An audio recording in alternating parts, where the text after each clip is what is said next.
See, we are in the Azerbaijan capital and just beside the Parliament building on one of the big thoroughfares running through this brand new part of the city is the racetrack, the starting grid for the Baku City Challenge 2012. We're getting ready for the second of our sprint races, and these in effect are going to set the grid for tomorrow's 1 hour 2 driver pit stop race. I'm Martin Haven, alongside me David Addison. And David, we have seen the streets come alive here in Baku over this last week, and here, let's hear from one of our drivers. First time on the street circuit, and small mistakes can end in up to the wall, so I look forward what will come and I will give my best. The wet track is my biggest weak point, yeah. I hope it stay like this. If it stay dry, I think we can manage it to be in the top 10 or top 5.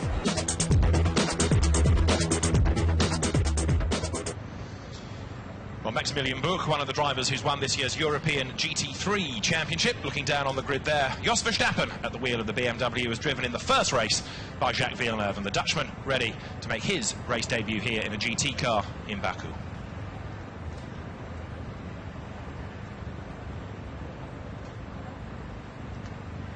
Further up the grid, Hex's McLaren victorious in the first race of the day, because Fred Makoviecki took number 17 to honours in race 1. Stef Dusseldorp will drive the car in race 2, and a very evenly matched combination they are, and again this could well be very difficult to beat. Let's hear a bit more about Stef Dusseldorp behind the wheel. Yeah, it's looking really good. I did the World Championship this year and the events were okay, but not really special, and this is looking a lot better with all the stuff around, music, and yeah, it's looking really good, and I think it will attract some bigger crowds. It's really difficult. It's the first time for me on a street circuit with a GT car, as well as for many other cars, and I'm looking forward to race. He starts on pole position, David. Alongside him, a very famous name, but it's the son, in fact, of Niki Lauda, Matthias Lauda. However, producing a really special set of laps in qualifying, putting that BMW on the outside of the front row of the grid with a great opportunity to finish on the podium. Yeah, Matthias Lauda, somebody that's struggled really to find a home for himself in the last few years, but I think now GT racing is it. He's had a go at single-seaters, it didn't work. He had a go at the DTM, it didn't work, and he lines up second alongside Stef Dusseldorp in the car that he has been racing all season. Third on the grid is Nicolas Meyer-Melnhof, who went very strongly at the end of qualifying, and so also on Mario Alvaro Perez, but he put it in the concrete at the end of the qualifying session. Then we have the Ferrari in the hands of Greg Franchi, the similar car of Matteo Bobby alongside. Nick Tandy will line up 7th alongside Sergei Afanasiev in the Heiko Motorsport Mercedes. Max Buch is 9th and Jos Verstappen 10th on the grid, ahead of Nicky Tin and then Giacomo Barri. Behind them, Kazim Al-Azari in the Porsche that Sean Edwards took to 2nd in race 1. Christian Engelhardt in the GT3 Cup spec Porsche is alongside. Then it's Philip Eng and Ben Barker, the Brit, taking over from Archie Hamilton. Jörg Eberhardt and Akin Arka are next on the grid, Corvette and Porsche respectively, ahead of Tim Tevers and Mitch Metlander. And then Christian Bracker is going to be last on the grid, because Willie Toy, the Scotsman who lives in Azerbaijan, has done enough damage to the Lamborghini Gallardo over practice yesterday and qualifying this morning to leave that in a very sorry state, I'm sad to say, in its pit bunker, and it is not expected to hit the track as the cars work their way on this first formation lap through the 2-kilometre circuit here in Baku. It's a very point and squirt circuit. It's very tight and twisty. The drivers don't get out of anything above 4th gear. 4th is as good as it gets for them. The fastest part of the circuit is past the pits, 205 kilometres an hour at that section of the circuit. The bulk of the corners are 1st or 2nd gear. It really is a circuit where you've got to be so patient in order to do any overtaking. And 1 or 2 drivers did force the issue in race 1, but not that many, because they're all thinking about preserving the cars for the all-important 60-minute 2-driver pit stop race tomorrow. Past the pits at the end of the first formation lap, the big government Parliament building on the left-hand side, and you can see from the onboard just how full the grandstands are. There is not a spare seat to be had anywhere, and all around the circuit, the tall buildings that line most of this track are apartment blocks as well. Lots of people will be watching from their windows, from their balconies, enjoying what is now turning into quite a sunny and balmy afternoon here in Baku. And they'll be able to hear the cars a long way from the race circuit as well. The sound may bounce back at the drivers from the concrete walls, but it echoes around this part of the centre of the city of Baku, waterfront and administrative areas, around which, as you can see from the inside, is a fairly angular looking racetrack. Well, now the cars will start to line up into 2x2 formation as they get towards the end of the lap, side by side. Pole man will be on the right-hand side as the driver sees it, but they should be alongside their grid mates. And the second of the McLarens on row 2, Rob Bell made a very good start from 4th on the grid to go 3rd at the start in race 1. So let's watch teammate Alvaro Perez see what he can do. We're getting ready then to go green here in Baku for the second time. The pole sitter, Stef Dusseldorp in the McLaren, easy for me to say, alongside him Matthias Lauda in the BMW. BMW's 2nd and 3rd on the grid. Can they get a win here? Long wait for the lights, and the Ferraris are eager to get going, and they missed the start, and they're going to be sandbagged by the Porsches. No, they're not. Challenge up the inside, and a very good challenge as well. Matthias Lauda makes the best start. McLaren goes 2nd and 3rd, and Sergei Afanasiev having to jump the curbs as cars fan out left, right and centre.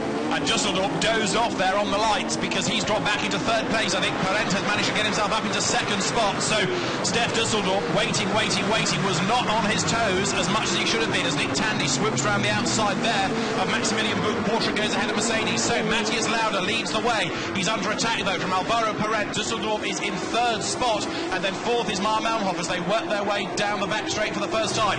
Now this is going to be interesting because it is a balance of what happens in this race and what happened in the previous race with the other driver in each of these cars that will decide Sunday's grid. And 17 won race 1. It's currently in 3rd place. 3rd place in race 1 was the McLaren that is currently in 2nd place, but the car that leads only finished in 4th place in race 1. So on aggregate, the McLarens at the moment would have the front row were nothing to change. But David, half an hour down a concrete canal, things can often change. A lot's going to happen, that's for sure. And remember what Alvaro Perez did in qualifying. He put the car up against the concrete. It never happens. Rarely does Perez make a mistake. And now he's looking for a way past Matthias Lauda. These two have raced against each other in the GT1 World Championship this year. And so Matthias Lauda leading the way in the BMW there. 2nd is Alvaro Perez in the car that Rob Bell was 3rd with in the first race. And we thought maybe it wasn't 100% because he was fading a little bit. Well, now that car is banged on the money. Stef Dusseldorp running in 3rd place at the moment. Oh, damage at the front and water spewing out from the radiators, and that has been a contact as well, and it may well be that that Corvette has gone off on the fluids. We are going to see a safety car come out. Yeah, that's Mitch Metlander at the wheel of the Corvette that's in the wall, and the car is going no further. So are we going to have to get the safety car to retrieve that? I think the answer is yes. He is right on the racing line. There's no way they're going to avoid him for half an hour. He must be recovered. The other thing is the worry of the liquid pouring out of the front of that very badly damaged Ferrari 430. There's the safety car, so he will pick up the race leader.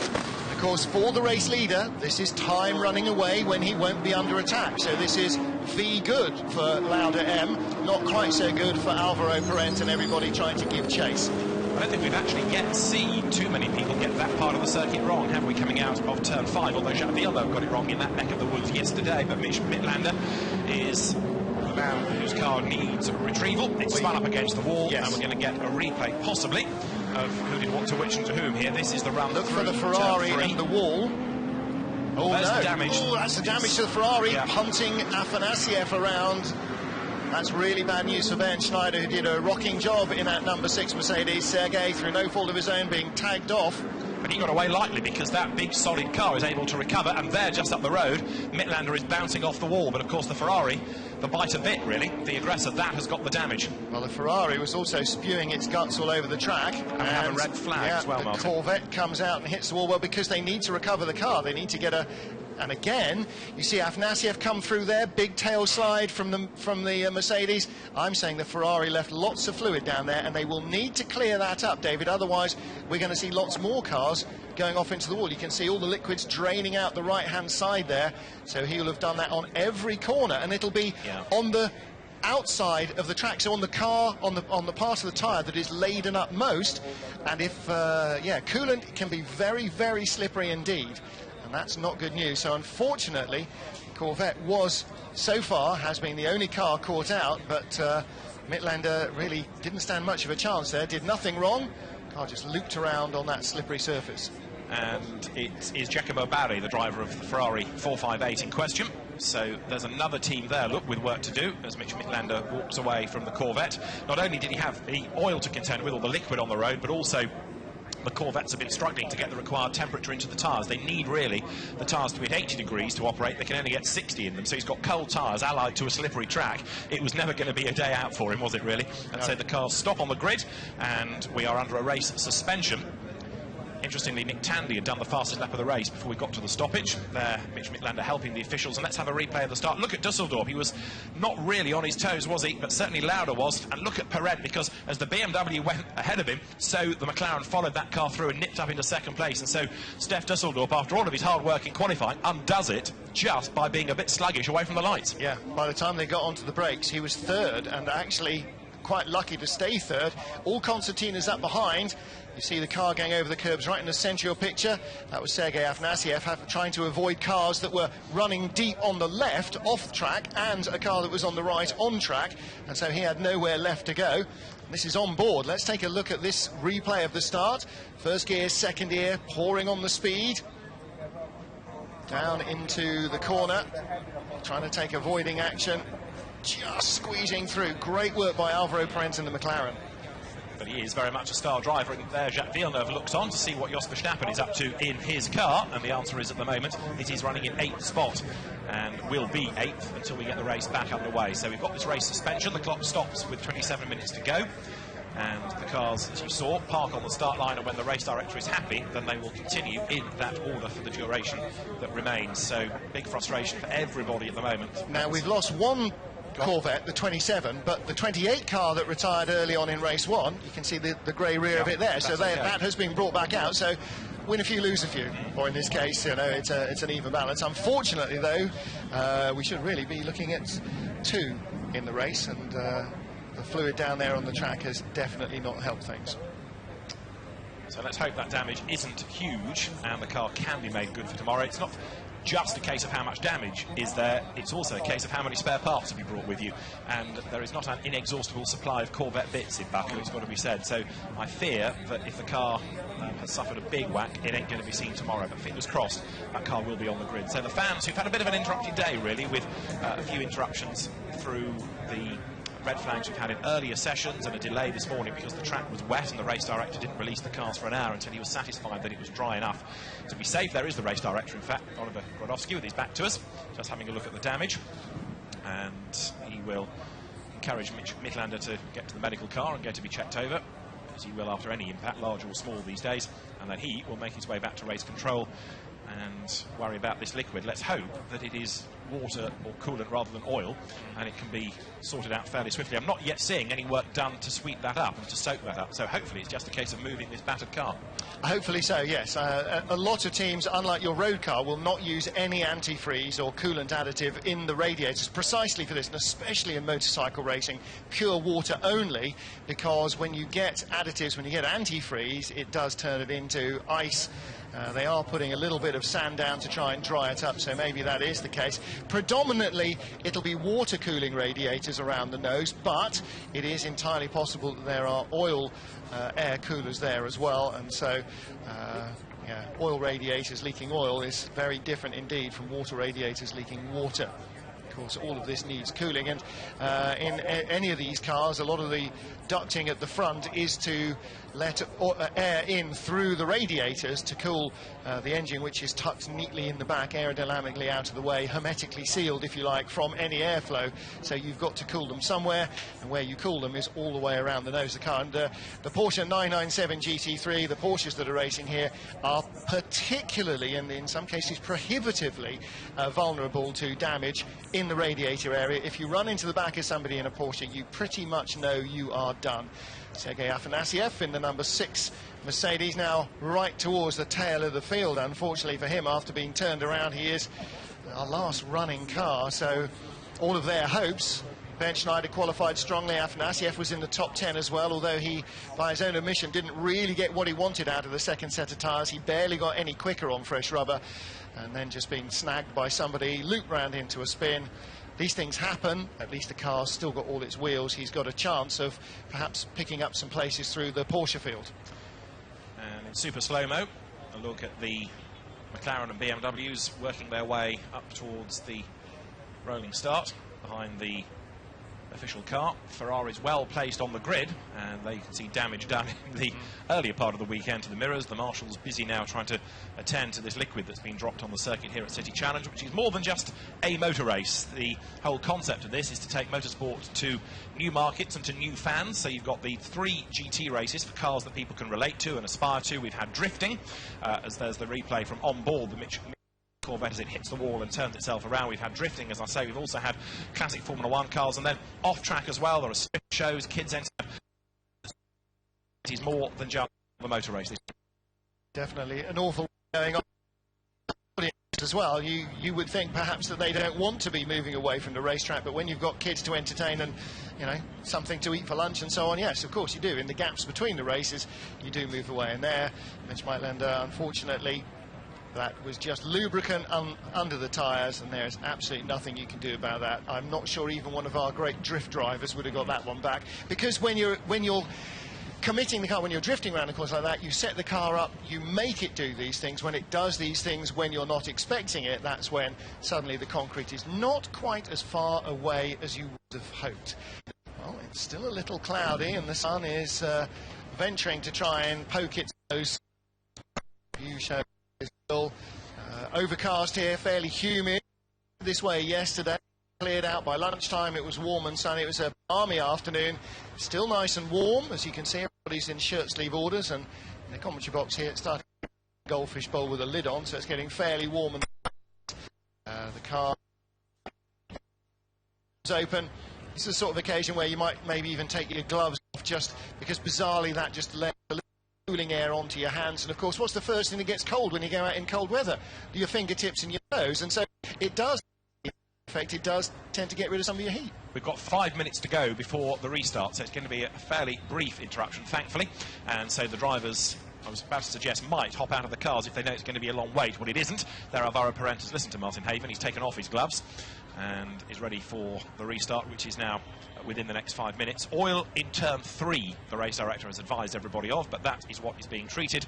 So they may get 2 more laps rather than just 1 to release them back into the race, just so they've got an opportunity to have a look at the state of the track. There is Steph Dusseldorp ruining what might have been, because you've got to say that not his best of the year, that's for sure. And carrying on down the order as we Nicolas Meyer-Melnhof, who's driven with Vita 4-1 all season. 5th in the classification behind is Matteo Bobbi in the best of the Ferraris, taking the car over from Stefano Comandini, who, to be fair to him, having not raced the car before, the Ferrari 458, did a very good job, a solid job. That car into 7th place. He's well placed likewise now. In 6th is Nick Tandy, the best of the Porsches at the moment. 7th is where you find Greg Franchi, Ferrari. 8th is Jos Verstappen in the 3rd of the Vita 4-1 BMWs. 9th is Maximilian Buch in what is now the better of the 2 Mercedes. And 10th is Niki Thiem, who is sharing 2 cars with the man that owns the Attempto racing team, Akin Arca, and so they switch cars from race 1 to race 2, and then they've got to orchestrate the pit stop so that the 2 cars come in at the same time and you leap from one to the other. No point trying to do it a lap apart, otherwise it ain't gonna happen. So they are the only team that want, and indeed must, pit both cars at the same time, because otherwise one car will be waiting for its driver to arrive from the other one. So they're going to have to hope they're not half a lap apart. Yeah, otherwise you can see a flaw in that tactic, but they've been a bit short of drivers. 1 or 2 have not come through with the budget, so to make sure there are plenty of cars on track, then they have elected to do it this way and have a car each for these 2 races and then share the 2 cars. But you know what, I mean, anybody who was hoping to get into a car hit and hasn't and thought, oh, well, never mind, it's not that bad. If they're going to sit and watch it, they'll be watching it thinking, oh, that does look like fun. Because it doesn't look like fun to many spectators, perhaps. It looks like excitement, but maybe not your idea of fun. But for racing drivers, yeah, it is fun. They say, oh, yeah, it's very hard to overtake, it's a real challenge, the concrete's very close, it's quite quick, and you know, given the restrained nature of a street circuit, but this is what racing drivers do, all boiled down into one neat little bit. It is ultimate concentration. Whatever speed you've got, you've got to keep it perfectly under control, because one tiny little error and keep it seen.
Who are they? What's that bloke with a funny jacket on with media written on the back and a camera? Why does he get to stand there and we can only stand here? And it's a massive education process. The press conference that was held a few weeks ago for local journalists elicited one or two quirky questions, one of which from a journalist was, how do our readers sign up to take part in this race? Well, no, it's not quite like that.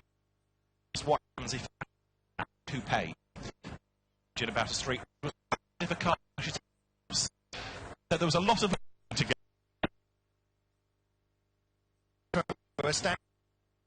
On the road. You know, they're only going to go across the pavement into somebody's front garden or into their front door. Well, exactly. I mean, all the safety barriers are in place that regular motorsport fans will understand are always there to try and keep the frangible objects from the soft paying spectators, which is always a good thing. But it's on the plus side, yes. It is definitely to be recommended. But yeah, I mean, it is, and from a standing start, with not just with not having had a street race before or not having a race circuit, but having no motor racing background or heritage or anything here in Baku, the people from City Challenge have educated the guys that they're working with. They built actually what is a great thing. There is more elbow room here definitely to ride your unicycle at 200 kilometers an hour than there is at Monaco. Some of the streets here are enviably wide, so they've got a great job done. And you're right, I mean, the drivers universally, okay, yeah, it's you know, we don't get much into fourth gear. We're still doing 200 kilometers an hour, centimetres from a concrete wall. The speed is still definitely there, and if you think that it's a cruise compared to a high-speed Grand Prix circuit, it is exactly the opposite. It is far more relaxing, I'm sure, for a driver to be on a Grand Prix circuit than it is to be on the city streets, because everything here is so alien to what a racing car is designed to do. And in a sense also it's a circuit alien to the concept of long-distance sports car racing. You could argue that an hour is not a long-distance sports car race, but you take the point here. Yes, it's been done before around the streets of Bucharest, indeed the same promoter of this event, Hubert Bayer, ran City Challenge there as well. But normally you think, okay, GT cars, sports cars for a long distance race need lots of space. Well, here you're taking a long race with pit stops onto a tight, twisty street circuit, and the pit stop has got to be, for tomorrow's race, 75 seconds from the pit in line to the pit out. That's longer than a lap. So straight away, there's going to be this situation of traffic, and it's going to be a very, very jumbled order, which is another good reason that the cars carry this neon display within the either front window or side windows of the cars with the position, so the fans can understand, and it's going to get confusing, certainly more so tomorrow, exactly where they are in the classification. And that's another good thing about this event, and another way that the event is trying to take itself to a new audience. Yeah. And so that they're not just relying on hopefully being able to hear the commentator on the loudspeaker. Exactly. You know, They can see for themselves. There it is. Exactly. Yeah. You know, we're with the benefit of being here in the TV compound, we've got timing screens that show us the positions of all the cars, and when we look at a couple of cars, we know then by looking at a timing screen that's a battle for 12th place. Well, you know, when you're standing at the side of the track being deafened constantly by cars going by in an endless stream, as there will be after the first 4 or 5 minutes, the field stretches out.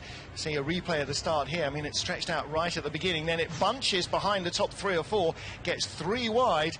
I don't think just noticed how brave Nick Tandy was up on the inside. I was watching the leaders, but Nick Tandy, going back to his oval racing roots, where you're never more than a few inches away from either an Armco fence or the post and wires. Look at the white Porsche diving to the inside. That gap suddenly disappears, but then Nick keeps going up the inside into the next corner. Have a look on the inside, right up against the concrete. Wait for him. There he is. Deep breath, up alongside the Ferrari, which gets no room. In the end, Nick didn't gain a place out of that, but it was a really bold effort, and he's still challenging, look, going down there towards turn 4. Yeah, and following the Mercedes through, Sergei Afanasiev didn't find room on either door mirror. Again, replay from the start is very illuminating. He's following the Ferraris. Tandy's on his right-hand side, and he's turning in here. There's somebody on his left as well who's overshot the chicane, so he just has to go bouncing over that. I tell you what, he will have felt that with every fibre of his body. That will have been like being bundled underneath an all-black scrum. That won't have been comfortable. And there's the reason for our red flag at the moment. Damaged radiators at the front of the Ferrari. The actual damage to the bodywork doesn't look that bad. It's just been impacted far enough to puncture a radiator, and under the pressure that they're running at, it's just spewing its guts all over the track. Restart in 3 minutes. It's been a bit longer than the 5 told on the timing screen, but we are getting closer then now, at least, to the restart. So cars out of the way, track treated, race director happy, and now we will wait to see how many more laps they get behind the course car, the safety car, before they are released. I would imagine it's going to be a couple at least, and of course the clock, which has stopped at 27 minutes, will continue once the cars circulate once again. So there they are, all lined up in formation. Just to recap the order, Matthias Lauda leads from the Alvaro Parent McLaren second, Steph Dusseldorf is third, and Nicolas Malmhoff BMW fourth. Matteo Bobby Ferrari fifth, Nick Tandy's Porsche is sixth, Greg Franchi Ferrari is seventh, eighth BMW Jos Verstappen, ninth is Maximilian Buch Mercedes, 10th is Nicky Tim Porsche, 11th Christian Engelhardt Porsche, in 12th place 21 Ben Barker Porsche, as you see the Corvette being returned to the team, 13th place Philipp Eng Porsche, 14th place should be number 36, which is the Giacomo Barri Ferrari, but that is in the pits also, of course, with its liquid leak. So that will promote from 15th place. Number 9, Karim Al-Azhari. 16th. The race will, of course, be restarted behind the safety car, and 2 laps they will get behind that safety car. Behind Arca, 17th is the surviving Corvette of Jürgen Eberhardt. 18th, Porsche, Tim Tevez. 19th place is where we have Christian Bracker in his Porsche, and then 20th is the Mercedes of Sergei Afanasiev, trying to recover after his Kirby moment, and 21st is where classified we have the 27 Corvette of Mitch Mitlander, but that, as we know, is going no further. So when the cars are released, the clock will start, they'll have 2 laps behind the safety car, and then, Martin, it's game on. Bugüne ikinci yarışıyla bağlı olan hissede kalan 27 dakika ərzində. Keep bashing our audio panel again. Everything getting ready for the restart then, behind the safety car. As, again, still the cloud is starting to clear away. I think the threat of rain, I see now, I shouldn't be saying that, should I? Well, you've been very concerned about these clouds in the last hour. You keep saying, you know, it feels like rain. It's almost like you're wishing a wet road on us. No, that's the very last hour thing. But actually, when we were coming back from the pit lane just after the repair time, I did for a couple of moments think, if I just felt something, then I think, no, possibly not. But you start to imagine things, but I do think that we have escaped that possibility. It did look really quite grey at the end of race 1. hopefully no dramas to come. So we're back in business, and these laps, although they're behind the safety car, still count within the 30 minutes. So the clock is ticking once again. The red flag came out with 27 minutes and 7 seconds to go. And so these laps all, as I say, eat into your 30 minutes. And this goes back to Martin's pre-safety car point about Matthias Lauda leading the way, and how he's probably quite happy to have as many laps as possible under controlled conditions, because it takes away anybody being able to attack him. Well, 2 laps behind the safety car, what's that going to give us? Probably around about 22 minutes of actual racing? Yes. Now, here's a thought for you. Remember at the start of race 1 how the BMWs took a couple of laps to really look like they were going at full speed, and we sort of thought, I wonder if their tyre temperatures aren't quite what they want to be compared to the Mercedes, the Schneider, compared to the 2 McLarens. They've been sitting there, no tyre warmers, so the tyres have just been gradually cooling down. Of course, now this doesn't happen in your road car, it does, but it doesn't make much difference. A racing slick here will run between 80 and 100 degrees of tyre temperature on the surface. It is so hot that you really almost burn your hand if you put it on a fresh racing slick. They will be down now at 20, 25 degrees. The drivers will spend most of these 2 laps with their foot on and off the brake, hard on the brake, really trying to build heat. These brakes work at around 1100 degrees C, and that, of course, then transfers some heat into the wheel, which tends to heat up the air inside it, or the nitrogen inside it, and helps to heat up the carcass of the tyre, which helps to heat up the tread. But still, they are going to go down into the first corner with less grip than they would have had at the start of the first race. And 2 laps behind the safety car at these speeds is not really going to bring it right back up to where it needs to be. So, for the leader, you're the man with most to lose. The guys in second and third have got more to gain, so the leader really is the man under the gun at a restart. Matthias Lauda is that man. The safety car is going to be in at the end of this lap. Its lights are out, so there is Lauda, there is Parent, and there is Dusseldorf, who's got a bit of a case to answer, really, not for any damage, but for that tardy start first time around. So if he wants to redeem himself, he better get on with this. But still think Alvaro Parent could well be the man that comes through as the race winner. What can he do about Matthias Lauda? We've already seen how hard it is to overtake around here. And Alvaro Parent, we've also seen earlier on in the day, put the car up against the concrete. So he needs to make sure that there are no errors now. And we're going to go racing with about 24 minutes to go. They are not going to be side by side. They'll be nose to tail. So Matthias Lauda at least has nobody alongside him. We go green this time round. Across the line he comes. He leads comfortably because in second place McLaren was just not close enough. Alvaro Parent got left behind a little. Lauda in the last couple of corners was really working hard on the steering, trying to overheat the front tyres and make the temperatures up. But Parent is all over him. It's exactly as it was half an hour ago, 2 laps into this race. Alvaro Parent is desperate to try and put his car in front. And what he doesn't want either is to have to do any defensive driving, because if he has to fend off Dusseldorf, he's going to drop back. You're riding with Lauda. This is the race leader, the BMW, then working its way towards the end of that back straight. And now coming out of turn 9, down towards turn 10, this wide part of the circuit. But Parent, though he's close, is not able to make a move just there. In third place behind them, look, is Dusseldorf, and then Nicolas Marmelhoff, who went well in qualifying this morning, is there in 4th spot. So the car that leads at the moment was 4th in race 1 in the hands of Frank Kekler, but Matthias Lauda for the moment is defending from Alvaro Parent. But this is going to be a very tough 23 minutes if he's going to win.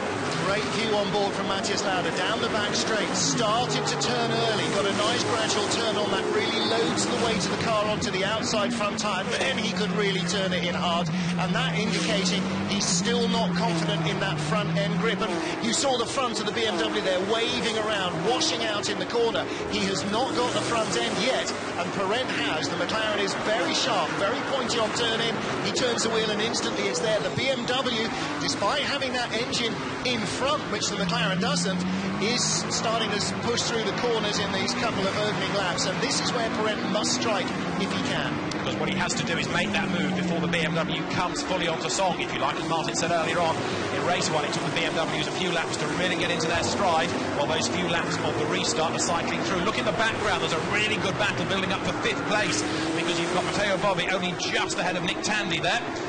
Jacques Villeneuve explained what his race was all about.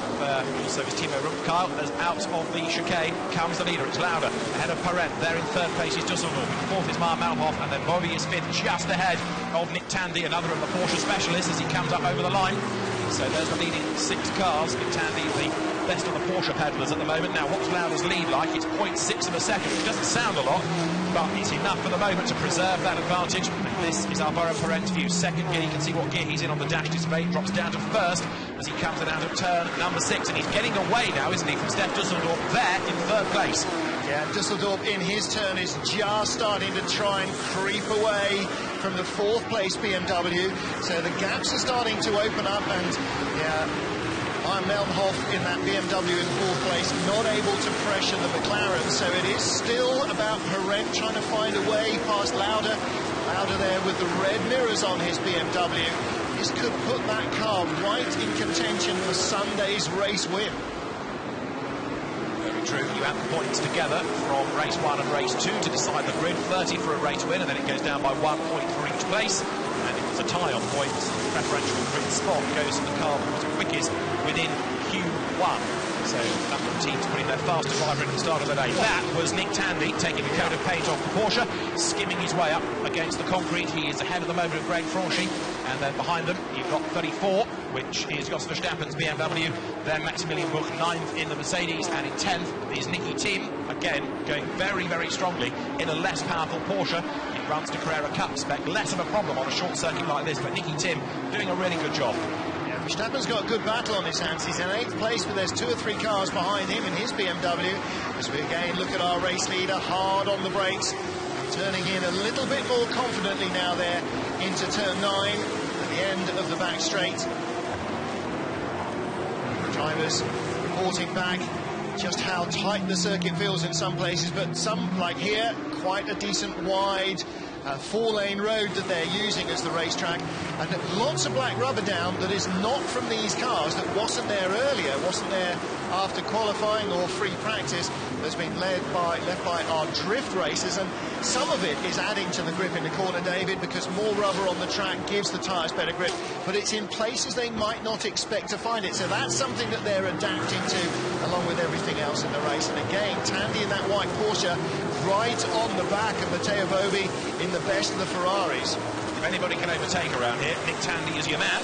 He was always a proper charger in Formula 3 where people reckon you can't overtake, and it was in 2008 that he had his first Porsche victory, and ever since has been a real standout in whether it's a Cup spec car or one of these GT3 cars or a GT2 Porsche that he races in IMTO, the International GT Open Series, where he's right on the back of Matteo Bobi now. Matteo doesn't do a vast amount of racing these days, concentrating instead on running Vita 4-1 Team Italy. And there, the Ferrari fending off the Porsche, which is a little bit mopping at the front, isn't it? Damage, come up against the wall. He has just tugged the inside on a left-hander somewhere. He's brushed the barriers or a stack of tyres. Possibly here, the tyre stack might have done that damage. Nick Tandy made contact with everything. Never happened before at all. Proper elbows out charger is Nick. So come on, rise to the occasion if you will, Nick. Let's see what he can do about the Ferrari ahead. They come over the timing line, and the gap between them was just 0.4 of a second when they went past. It's been closer than that at certain parts of the circuit. Again, fascinating not just to see how 2 different drivers work here, but where the strengths and weaknesses are of different cars. There, another Porsche battle building up as Karim Al-Azri tries to go for the inside line. He goes through, does he? Yes. Except he forces Christian Engelhardt off the road. Engelhardt cedes the place, and the Porsche with an identity crisis, the Porsche with Jaguar, the energy drink, writ large on the side of it, gains 1 spot. The world really needs another energy drink, doesn't it? And there is one labelled on the side of the Porsche. Well, that's a change for 11th position. That was a good move as well. Great, wasn't it? Yeah, so that's the car that Sean Edwards started in race 1, and that is moving up the order. Edwards was, of course, on the podium in 2nd place. Nick Tandy here, his teammate, finished in, where were they? 18th place in race 1, so that's going to drag down his result, but the further up the order he can go, the better it looks on total points. Now, of course, Nick Tandy's weekend didn't start great. Yesterday, when Mark Thomas, his co-driver, was behind the wheel of this car, it was driven into by an errant Lamborghini, so they lost the bulk of the session. They then had to do a lot of repair work, and Nick was saying up until qualifying, he only really had about 8 laps in the car at proper speed, so he is still learning a little bit about the circuit, but, of course, the loss of track time earlier on the weekend has affected setup a little bit, so now fighting back, and that is a big whack for the surviving Corvette that is in the wall, and that's going to be another stoppage, surely, with debris all over the road, flame you saw underneath the car as well. And the driver's door is hard up against the concrete wall as well, so we are really going to need to make sure that the rescue crews are there with fire extinguishers, because he's going to have to try and get out of the passenger door, which is exactly what he's doing now. And he is Jörg Eberhardt, who has had a moment. That's coming onto the pit straight. That's what Alvaro Parent did, but rather less spectacularly at the end of qualifying. And that ain't going to be seen again this weekend, is it? Jörg Eberhardt, I'm afraid, has had a very, very costly error. He's okay. It's but a look wheel at and the everything, debris. yeah. So our second stoppage of the race, 17 minutes to go. Look at the way it's moved wow, the barriers back. Is that his impact, those barriers there? Must be. Or is that just a little gap for rescue workers to get to him from a further back marshal's post? It might be a gap there. I thought there were witness marks on that, so I have a horrible feeling he's punched those back. Yes. Yeah. He certainly hit it. Goodness me, and no then wonder the bounced car is badly wrecked. So that is going to be a long stoppage, because they will want to reposition those concrete walls, and particularly the debris fencing, and that will require... Here we go. Yeah. Oh, in fact, it was the back of the car that wiped it out. I thought it was a little gap there as he just hit on the second impact, which has been left to allow marshals to run in. Obviously not while cars are travelling at speed, but for rescue purposes. Good work here by the... Look, he stops, and there's a fire marshal right beside him, very quick. Bearing in mind that some of these local marshals have been trained up just for their first ever motor race. We've got a lot who have come from Austria and Germany, though, so experienced marshals. That's exactly what you need. That's why you need marshals for dramas like that. The driver, his door is firmly shut against the wall. If that fire takes hold instantly, as often fuel fires can do, he's got to scramble out of a car. Imagine, you know, just getting out of your own road car through the passenger side is not easy enough. It's not difficult enough. You're not wearing a helmet and a hands device and attached by radio wires and everything else. And cages you've got to clamber over and all of that, exactly, and the instrumentation in the centre of the car. That was a big, big hit. Good to see that Jörg Eberhardt is okay, but as Martin rightly says, this is going to be a long stoppage. Tell you what, he's going to have trouble getting out of bed tomorrow morning. Yes, he is. Very sore. Team owner as well, so if anybody's allowed to damage the car, it is him, but an experienced saloon and GT racer in club level events. The race will not be restarted, so we have a result. I think it's going to take so long to clear the circuit. Yes. But a result is declared, and so it's a frustrating way to get a result, but it means that Matthias Lauda is the winner. Gets exactly what he'd hoped for at the first safety car, is less race laps to deal with the pressure of Alvaro Parent behind. So it's maths time, David. Let's do it the easy way. That car fourth and first, let's say that's 5, in Fred Makovici and Sepp Dusseldorp, first and third, that's 4, so they've done better. And Bell and Parent, third and second, that's 5. So Makovici and Dusseldorp should start on pole position, ahead of one of the 18 McLaren of Parent and Bell, or the 33 BMW of Lauda and Kekele. It's the BMW because Kekele was quicker in Q1. That car was third on the grid and the McLaren was fourth, and priority is given to the car that sets the better time in the first qualifying session. So it's going to be the BMW ahead of the McLaren. That's our front row with the second McLaren in third position. David is actually licking his lips. Yes, it's... I'm just thinking, if there wasn't enough damage to the car anyway, then getting all the extinguishant off it. Well, do you know what? Yeah, you'll take that for somebody stopping a fire taking hold, because then all you've got is an insurance document and a pile of burnt carbon. You're about to launch another extinguisher onto this. Well, do you know what? It's not entirely possible that stuff is still smouldering under there, so let's not take any chances. We're only halfway through the race, so it has got fuel and oil on board, and you have got people standing around it, so you don't want it to be suddenly catching light on the back of a flatbed halfway through the pits. True enough. There is Christian Brackett looking at his Porsche, and you saw other drivers, including Matthias Lauda, walking away. That is still a huge hit on the driver's side. The second impact wasn't exactly a small one, and the car comes to a smouldering halt with tyres ripped off, wheels ripped off, brake bits ripped off, suspension ripped off. Here's another angle, and the fans in that grandstand who are thinking what was motor racing all about suddenly go, whoa, look at that, as the car bounces off the concrete. That must have been a heck of a noise as well for the fans in that stand, and then the flame as well. So it's a shame we lose the car in that way, but that's going to be a much replayed incident, I think, on TV around here in the next few days, because that was a big, big whack. That may well be one of our lead stories on the local news tonight, because TV producers love drama, and there's no question. I mean, this is probably the biggest thing that's happening in Azerbaijan this weekend, so it is going to be a lead story all the way through, and yes, there's no question you'll be seeing that. You will probably also be seeing a little bit of this young man, Matthias Lauda, our race winner. and had to do it the hard way, had to survive the start, had to make up places at the start, which he did. He made a really great start and then survived some impressive pressure from behind from another quick starter, Alvaro Parent in the McLaren, and had to deal with the nerves and the concentration aspects that stoppages all throw into the equation. Good job all round, that car looking very, very competitive. That car, you're looking at the remains of the Corvette, very disappointing. That's both cars that caused damaged in that race. We'd lost Mitlander early on, so 2 red flags, both caused by cars from the same team. Drivers in the cars that are on the grid there, you can see, now hopping out, having a word with the team personnel. Everybody frustrated that the race won't be restarted, but big frustration all round for the organisers as well as the teams. Looking there at the red and white Lukoil Mercedes, I'm going to say McLaren, but I don't mean that, I mean Mercedes, of Sergei Afanasiev, who was last at the restart after getting tagged round into a spin, made up 5 places before the next red flag. That's not bad in 6 laps, 5 flying laps, 4 flying laps, yeah.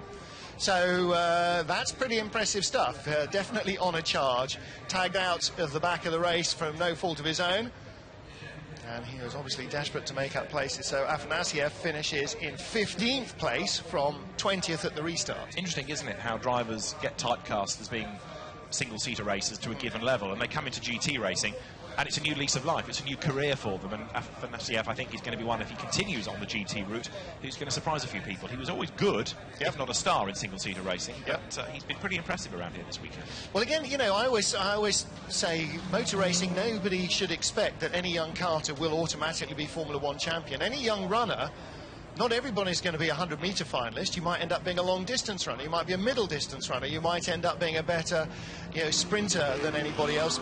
But your forte might be 400, not 100 or 200. So, you know, this assumption that any quick young karter will be the next Ayrton Senna or the next non-Michael Schumacher, again, to me, I think motor racing really needs to re-educate itself, because the expectation is only that you will progress up the single-seater ladder until you're a Formula 1 driver. And the number of drivers earning a living from that compares to the number of drivers globally that earn a living as a sports car racer or a touring car driver. It's tiny in single-seaters. It is a very narrow, high wire to ride. And for guys like Sergei, okay, he might not become Russia's next Formula 1 driver, but on the other hand, he could become the first Russian to win Le Mans outright, or, you know, there's an awful lot more achievements out there. And yeah, he's again growing, maturing. We talked about this in the earlier race. Younger drivers, when they're 18, 19, 20, by the time they're 23, 24, 25, they're a completely different human being. Of course they'll be a very different racing driver as well. So, City Challenge has had 2 races, one that went for the full 30 minutes, and race 2 with 2 red flags, and the result declared with 17 minutes to go. Well, I'd say it's a score draw, the City Challenge. I think the cars won race 1. I'm pretty sure the City won race 2. The concrete definitely did, didn't it? Yeah. And it's a shame that we're going to be at least 1 car short, maybe 2 for tomorrow, but it's one of the perils of street racing, and it happens wherever you want to find a street circuit, and indeed for whichever category, whether it's Formula 1, whether it's Australian V8 supercars, whether it's GT cars, there's always going to be one bit of wall that attracts attention. And if Alvaro Parent can get it wrong, then it's understandable that some of the less experienced quick amateur drivers will do so as well. So the cars are being taken back into the pit lane. Why is the race not restarted? Well, myriad reasons, one of which being the live television slot, but another being the work needed to be done on the concrete wall. And if you think those concrete wall blocks look sturdy, they are, but you can see the force of and the weight of a Corvette to really punch them back to that level. Ben Schneider in the background, I see, looking on. It's fascinating to see what damage has been done. And the cars head down the pit road. So Matthias Lauda is the winner from Alvaro Parent, from Stef Dusseldorp. Those are the top 3 at the end of the second sprint race for City Challenge here in Baku. And there the cars look parking in the scrutineering and Parc Fermé area. And the drivers will head to the podium in a few moments, one hopes. Had my eyes peeled to see if we can see Hayley Coxon down there. Not sure if she's down there, but it'd be nice to get a word with our race winner, because I'm sure Matthias Lauda by now is feeling fairly cool and relaxed. But as you can see, McLaren's also on the podium, 2nd and 3rd. They were both on the podium in race 1 as well, those Hexis cars, 1st and 3rd, but in the opposite order. 17th was the winner, and 18th was in 3rd place. 18th here, 2nd, 17th and 3rd place. So, yeah, good day for McLaren, good day for Mikael Bartels and the BMW team as well. Yeah, the BMWs didn't really look that strong within the qualifying sessions, but they've come good in the race. And is that going to be a portent of things to come for tomorrow as the 1 hour unfolds? Again, if they can stay off the wall, then those cars, I think, should still be competitive. 35 significantly, the Meyer Malmhoff car Martin in that race, 4th, whereas Jelmer Berman was really undercooked, wasn't he, in race 1? We were expecting great things from him. Maybe he was a bit too cautious after his big Donington accident. It's the first race back, and of course on a circuit where, as we have just seen so graphically, there are these unforgiving concrete walls. But you just got the feeling that Jelmer Berman, I don't think the car had a problem, but he was just being ultra cautious. Well, there is the winner. Matthias Lauda comes home as the winner of the second sprint race for Vita 4-1. The car carrying the City Challenge logos, and it is going to be on the front pages of the papers tomorrow, having scored victory in what was admittedly a curtailed, but certainly very dramatic second sprint race. That's the shot they need, isn't it? Number 1 in the window, City Challenge on the door, as you rightly say. Victory here, and Lauda putting that car during qualifying into a very good position during the race, doing even better. Excellent start from Matthias Lauda. Very, very good getaway. You can be as aggressive as you like, but you've got to control it. He goes there to congratulate Alvaro Parente in the white suit with the suit stripped down.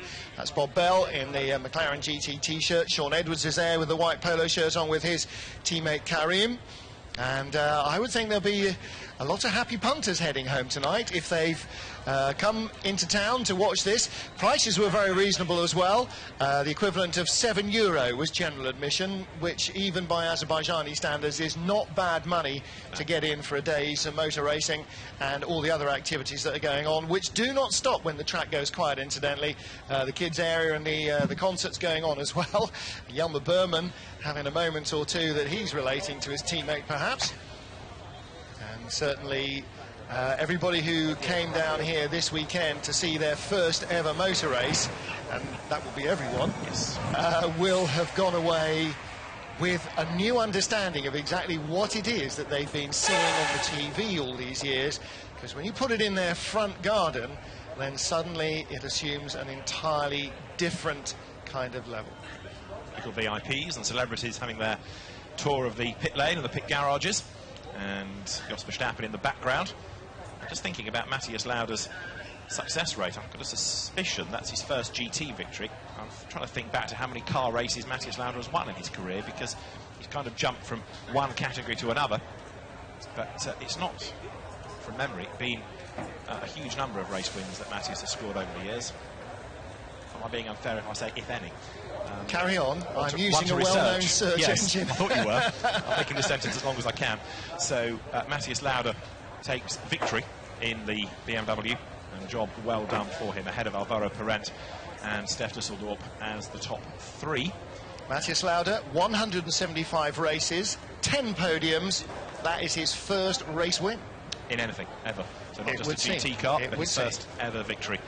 So that was the first day of racing in Baku. History has been made, and a very dramatic day it has been. The teams face a long night ahead of them as we look back on some of the highlights from Baku.